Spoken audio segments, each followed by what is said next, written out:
Salut l'équipe, Salut à tous, ici Étienne ici Kevin. et bienvenue sur le premier épisode D'Arrangeons-nous.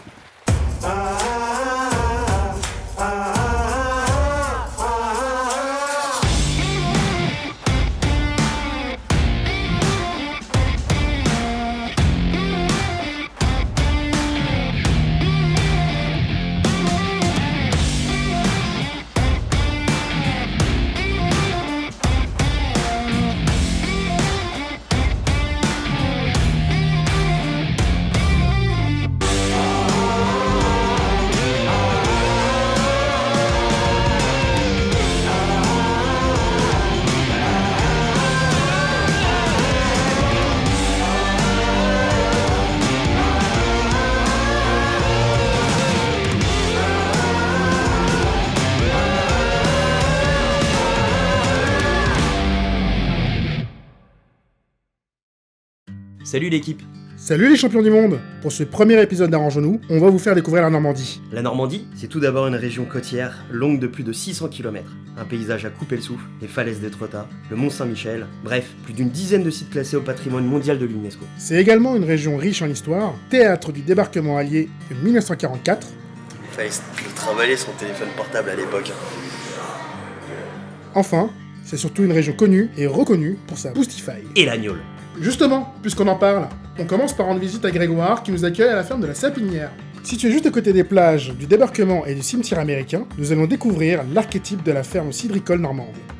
Les grandes traditions des tables françaises, le fameux trou normand, le cidre, le calvados, le pommeau, bref, la pomme quoi.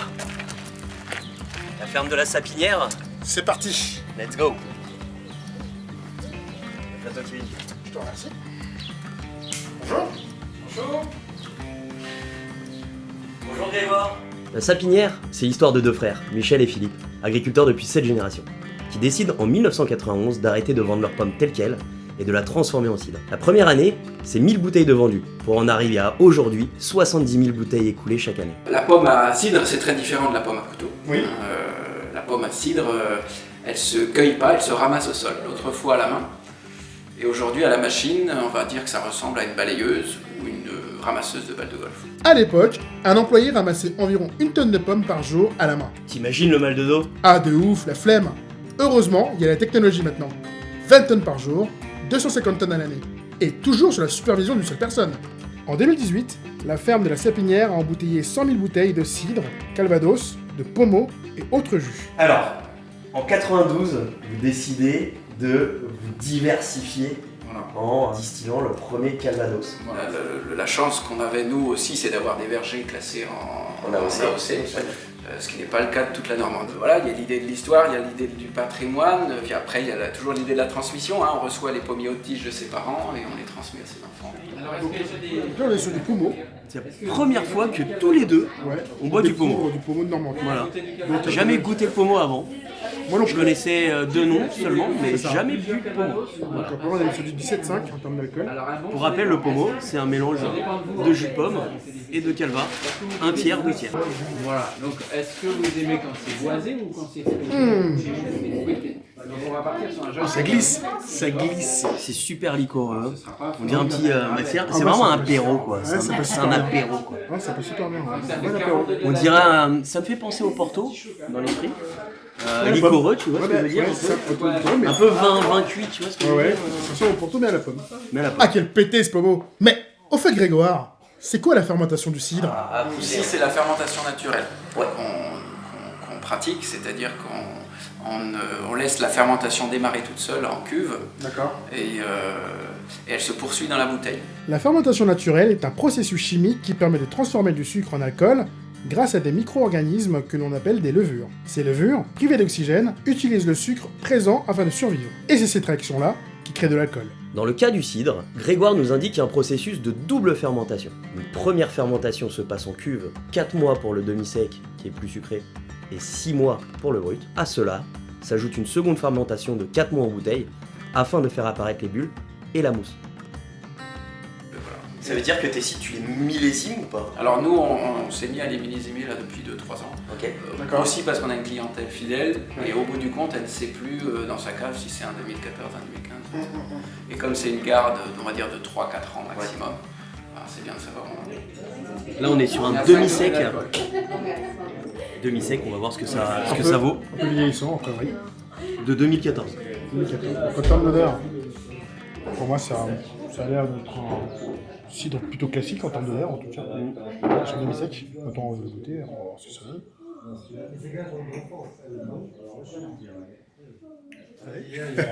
On est quelque chose de super bon.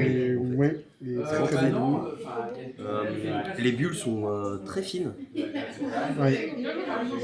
Le goût est peu prononcé finalement. J'ai l'impression qu'en fait il n'est pas tant goûtu. Tu vois ce que je veux dire ou pas? Ouais. Bon, en termes de demi-sec, tu vois, je trouve. Alors ça me permet de relativement fixer sec. l'épaisseur aussi. Relativement sec en termes de goût, mais après. Ça dépend. Et c'est pas très sucré aussi. Donc en fait on est sur quelque chose d'assez... Pour l'apéritif. Ouais, moi j'aurais dit plutôt quelque chose qui se boit à toute heure en fait. Moi, c'est plutôt un site que je boirais en apéritif. Alors, Dans deux soirs.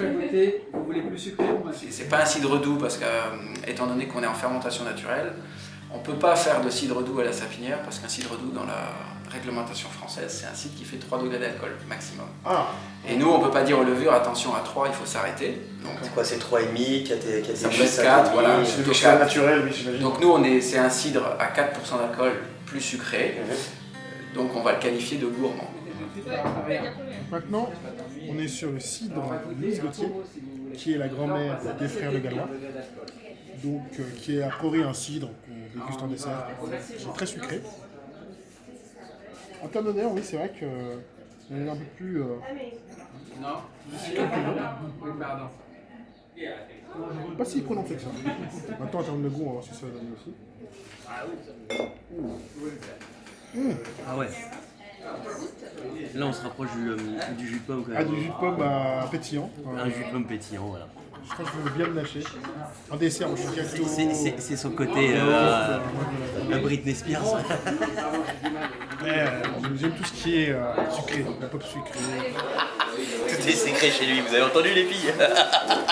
Autre spécialité de la maison, le calvados. C'est à partir de la distillation du cidre que l'on obtient le fameux calva. Les vapeurs d'alcool s'évaporant plus rapidement que les vapeurs d'eau, elles sont ainsi capturées par un alambic qui va se charger de condenser ces vapeurs chargées en alcool de pomme, afin d'en extraire cette eau de vie si célèbre. Tout comme le cidre, le temps de mise en bouteille va influer sur la teneur du goût du calvados. Comparons donc un calvados vieux de 6 ans et un plus jeune âgé de 4 ans. Ça ressemble au whisky, tu vois. Le whisky qui est doublement distillé. Pour moi, ça a relativement tourné aussi. Hein. Non, je trouve moins pas tourbé, je trouve. Rond. Mais il est rond, oui. Il a 4 ans. 4 ans, vieille réserve. Il est tout Je vais faire celui-ci, ouais. Je vais faire le 4 ans au 6 ans. Ouais. Ce petit côté fumé. Ouais, il y a un petit côté fumé. Mais après, c'est... Moins amer aussi, moins amer. Et du coup, Étienne, combien de kilos de pommes pour un litre de calva? 1,5 kg donc de pommes pour faire 1 litre de cidre. 13 Et litres. donc 13 litres de cidre égale 1 litre de calva. On distille à 70, mais on vend la bouteille à 40% d'alcool au magasin. Et il faudrait 30 ans pour que l'alcool s'évapore naturellement à travers le bois. Vous savez, on s'appelle ça la part Des anges. Voilà, la part des anges. Bien, il a bien révisé, il s'y connaît bien en plus. C'est-à-dire le calvados, on le définit comme un digestif. Alors traditionnellement un digestif, mais il s'apprécie aussi en apéritif. D'accord. Sur un jeune calvados, on peut travailler sur des cocktails type Apple Mojito. Ah, Ouais, pour c'est savoir. Pour remplacer le Schweppes par du Canada Dry et le rhum par du Calvados. Ça marche très bien. En attendant l'Apple Mojito, bon, on va tester le calva.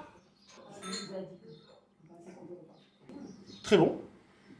Mais je reste encore pour moi sur l'ornage, qui est encore un peu plus rond. Ce qui est bizarre, c'est qu'il est entre les deux. C'est drôle ce ornage parce que il est quand même un peu tourbé. Ah, c'est super très doux, très rond, Il est très doux, très rond. très féminin, comme disait tout à l'heure Grégoire. Alors que l'ornage, bizarrement, je le trouve un peu plus fort.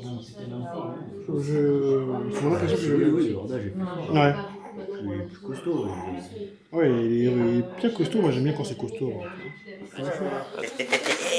On va bouffer des crottes de mouette, hein? Merci. Au revoir Étienne. Merci. Hop, Il fait chaud. Je l'ai. Je vais m'en sortir. Allez. Merci, bonne journée. Merci bien. Au revoir. Ça y est, on a bien picolé. La petite fringale commence à pointer le bout de son nez. On nous a parlé d'une fameuse omelette, la mère Poulard qu'elle s'appelle. Vous l'aurez compris, direction le Mont-Saint-Michel. Le Mont Saint-Michel n'a pas toujours été aussi touristique. Avant, le mont était une prison et son accès était vraiment difficile. Dans 5 minutes, on va rire. Nivek, il va monter le Mont-Saint-Michel, ça va être drôle. Je monte 6 étages. Et du coup, lorsque les rares visiteurs arrivaient, notre bonne mère Poulard devait trouver un moyen de rassasier rapidement nos valeureux pèlerins. Et c'est comme ça qu'est née l'omelette. Et pas autrement. Du haut de son perchoir, la mère pouvait évaluer le nombre de convives et battait les œufs en conséquence. L'omelette est ainsi devenue presque aussi célèbre que le mont et contribue grandement à en faire le lieu touristique numéro 1 en Provence française. Les fameuses omelettes de la mère Poulard. Et la mémère. Il faut savoir que comme chaque mythe, l'omelette de la mère Poulard a ses secrets bien gardés. Même si on peut s'avancer sans trop se mouiller que la recette est basée sur les œufs, nombre d'experts en gastronomie se sont cassés les dents sur ce qui rend cette omelette si particulière. Œufs montés en neige, blanc et jaune battus séparément, ajout de lait, de crème et autres fantasmes nourrissent le mythe depuis des décennies. Nous, ce qu'on peut en dire, c'est que peu importe comment elle est faite, l'omelette est délicieuse et généreuse. Un peu comme au Kevin National. Alors, Mont-Saint-Michel, il est normand ou il est breton? Ouais, il est normand pour moi. Tout à fait. Pour moi aussi, il est normand. Désolé, hein, les Bretons, hein. Pas contre vous. On vous adore. J'adore votre région, mais le Mont-Saint-Michel appartient aux Normands. Et c'est comme ça. Hey Étienne, c'est quoi ton record d'endurance? 157 mètres. Pas mal. Ça t'intéresse pas?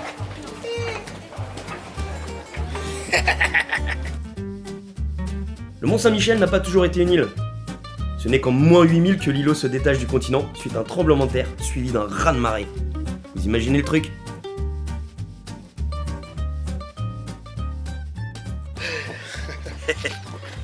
En fait, Kevin, Ouais. tu sais combien il y a de personnes qui vivent au Mont-Saint-Michel toute l'année? Pas moi, je pense 1000 personnes. Non, beaucoup moins. Il y en a 20. 20? Ouais. Mais non, Si, si. c'est des conneries. 20 personnes qui vivent là-bas toute l'année. Pas 15. C'est ouf. Pas 15. 20. Bordel. Pourquoi? Première nouvelle. Il n'y a peut-être pas beaucoup d'habitants au Mont-Saint-Michel, mais il y a un sacré paquet de moutons. Bah ouais, normal. Le mont accueille dans ses pâturages les agneaux présalés. Appellation officielle, monsieur. Du coup, je vous propose d'aller rendre visite à monsieur Yannick Frein, qui est ni plus ni moins que le président de l'AOC Agneaux Présalés. Il nous fait l'honneur aujourd'hui de nous recevoir dans donc son grand domaine de 13 hectares, c'est ça? Non, pas du tout. Non. 1300 hectares. 1300 hectares. Ah oui, là, on était loin. On était vraiment loin. 1300 hectares, ce qui correspond à... C'est 13 km de long sur 1 km de large. C'est juste énorme. Donc c'est juste Là, énorme. le Mont Saint-Michel est à 13 km de nous. Aujourd'hui, vous avez combien de têtes? Alors, pour notre part, c'est 1000 brebis, des mâles aussi. Ok, d'accord. Hein, nous avons 35 mâles pour la reproduction. Il débutera vers le 15 juillet Ok. jusqu'au 15 novembre. Et donc, on compte un bélier pour 40 brebis. Qu'est-ce que vous faites exactement? Quelle est la particularité de l'agneau de présalé aujourd'hui? C'est un savoir-faire. D'abord, le présalé, c'est un savoir-faire Ouais. sur un territoire donné. Ce territoire s'appelle la baie du Mont-Saint-Michel. Ouais. Et en l'occurrence, ici, nous sommes sur le domaine public, recouvert périodiquement par la mer. D'accord. C'est-à-dire, chaque marée, quand c'est la pleine lune, la mer vient recouvrir le pâturage. Il faut savoir que dans la baie du Mont-Saint-Michel, nous avons les plus fortes amplitudes au monde, 15 mètres en moyenne, contre 17 mètres en baie du Dessau. Mais dis-nous, mon cher Yannick, cela consiste en quoi en fait, l'AOC agneau de présalé? Tout d'abord, il faut bien sûr être producteur sur la zone déterminée, en l'occurrence la baie du Mont-Saint-Michel, c'est-à-dire de Cancale jusqu'à Cherbourg, en passant par les Havres du Cotentin, la côte normande. Ouais. Hein, et donc les éleveurs nous accompagnent autant que la baie du Mont-Saint-Michel pour être en reconnaissance en AOP présalé. Secondo, bien sûr, se soumettre à certaines races, en l'occurrence la tête noire dans la baie du Mont-Saint-Michel, la race Suffolk, qui est à 80-90% présente. Donc ici, on est avec les petits. Ces petits, eh ben, ils vont attendre 45 jours. 45 jours pour, avant d'aller sur les pâturages. Et puis du coup, au bout de ces 45 jours, eh ben, ils vont aller sur les pâturages. Et derrière, donc c'est les fameux 70 jours pour arriver donc aux 115 jours. C'est 115 jours, les 4 mois, qui feront qu'on pourra aller sur de l'agneau de présalé. Et labellisé surtout. Les agneaux vont parcourir en moyenne 15 km au quotidien pendant ces 70 jours, ce qui leur permet de ne pas développer de gras et d'être en pleine forme. Ils vont également se nourrir de plantes spéciales qui recouvrent ce sol. En effet, mon Kevin, il s'agit de plantes halophiles, des plantes qui supportent l'eau de mer lors des marées. On l'appelle aussi Puccinelli, ou plus familièrement, l'herbe à mouton. Ces herbes ont une forte teneur en iode et en sels minéraux, qui, ingérés par les agneaux, donneront par la suite cette saveur si particulière à la viande. Alors Yannick, j'ai pu voir que sur certains agneaux, il y a des identifications différentes en termes de lettres. Une lettre bleue, par exemple F. Donc est-ce que tu peux nous expliquer en quoi ça consiste? Alors mon ami Kevin, c'est vrai que le F bleu, il existe depuis des lustres. Ouais. Depuis 4 générations, mon arrière-grand-père avait décidé de faire un F bleu qui correspondait à la famille Frein. D'accord. Qui valait à l'époque l'identification qu'on a sur les oreilles, les boucles aujourd'hui, les boucles électroniques. Oui. Mais on a gardé par tradition cette marque F bleu pour, sur les brebis, sur les agneaux, pour pouvoir reconnaître par rapport à nos voisins, pour pouvoir se perdre. C'est-à-dire que parmi d'autres brebis, quand on voit qu'il n'y a pas le F bleu, on sait que ça ne m'appartient pas. Nous avons eu la chance d'assister à un moment clé de la journée d'un éleveur. Ramener les agneaux dans la bergerie. Voilà, le petit est né cet après-midi. Oh, le petit bolos. Oh. Il est tout mignon, c'est drôle de matière. Le petit fichu. Il est beau. Coucou toi. Coucou. Bah t'as pas peur en fait. Ah ouais? Bon ouais, t'es posé tranquillou. Alors yo, arrangeons-nous. Arrangeons-nous on dit. Arrangeons-nous. Mâle ou femelle? Femelle. Bien. On est prêt pour être berger. On a pu voir quelques différences. Ma recette idéale, on va en décliner plusieurs, mais mon morceau choisi, c'est l'épaule d'agneau. Ok. Ouais. Hein, le gigot de 7 heures est fort appréciable. Et par-dessus tout, ce que j'apprécie, c'est la petite côte d'agneau sur le barbecue. Surtout Ça. avec un temps idéal comme ça. C'est sûr. Merci beaucoup monsieur Frein. C'était Etienne. un plaisir. Tout à fait. Sans problème. Merci Kevin, à la prochaine. À la prochaine. Et puis j'espère qu'on donnera envie de venir me visiter. Ah bah oui, Parce j'espère. que mon exploitation reste ouverte pour tous les visiteurs. Oui. Et elle est unique. Vraiment. en son genre. Monsieur et Madame Frein ont un gîte. N'hésitez pas à venir, à aller sur le site. Ça sera noté donc en bas. Bien sûr, la Normandie, ce n'est pas que ça. Bien sûr. On a également eu la chance de rencontrer un grand nombre de belles personnes qui nous ont fait découvrir leur quotidien et leur beau terroir.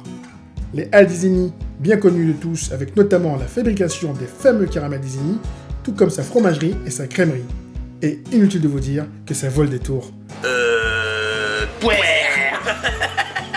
La Normandie est une région à découvrir ou redécouvrir, que ce soit pour ses producteurs passionnés et fiers de leur région, pour ses paysages éclatants et écorchés, et surtout pour sa gastronomie gourmande et chaleureuse.